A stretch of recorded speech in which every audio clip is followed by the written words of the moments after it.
Lahore Leeds university کے vice chancellor doctor Nadeem Ahmad Bhatti کی سربراہی میں یونیورسٹی کے وفد نے پنجاب اسمبلی کے اسپیکر سے ان کے دفتر میں تفصیلی ملاقات۔ وفد میں یونیورسٹی کے رجسٹرار ڈاکٹر سعید وٹو اور یونیورسٹی کے ٹرینرز فیض الباری بھی شامل تھے۔ اسپیکر ملک محمد احمد خان کے ساتھ ملاقات میں لاہور لیڈز یونیورسٹی کے وفد نے اپنی یونیورسٹی کی کارکردگی بیان کی۔ Vice chancellor doctor Nadeem Ahmad Bhatti نے بتایا کہ پچھلے 12 سال میں لاہور لیڈز یونیورسٹی نے مختلف شعبہ جات میں بہت معیاری گریجویٹس پیدا کیے، جو کہ نہ صرف پاکستان بلکہ دنیا کے بہت سارے ممالک میں اپنے خدمات انجام دے رہے ہیں۔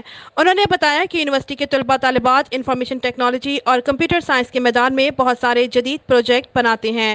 انہوں نے بتایا کہ لیڈز یونیورسٹی کے پی ایچ ڈی پروگرام بہت تھوڑے عرصے میں بہت زیادہ مقبول ہو رہے ہیں اور پاکستان سے باہر لوگ پی ایچ ڈی کے داخلہ کے لیے اپلائی کر رہے ہیں۔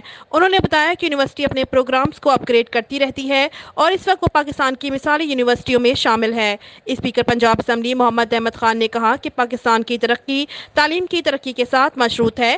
انہوں نے کہا کہ حکومتوں کو تعلیم کو اپنی پہلی ترجیح بنانا ہوگا۔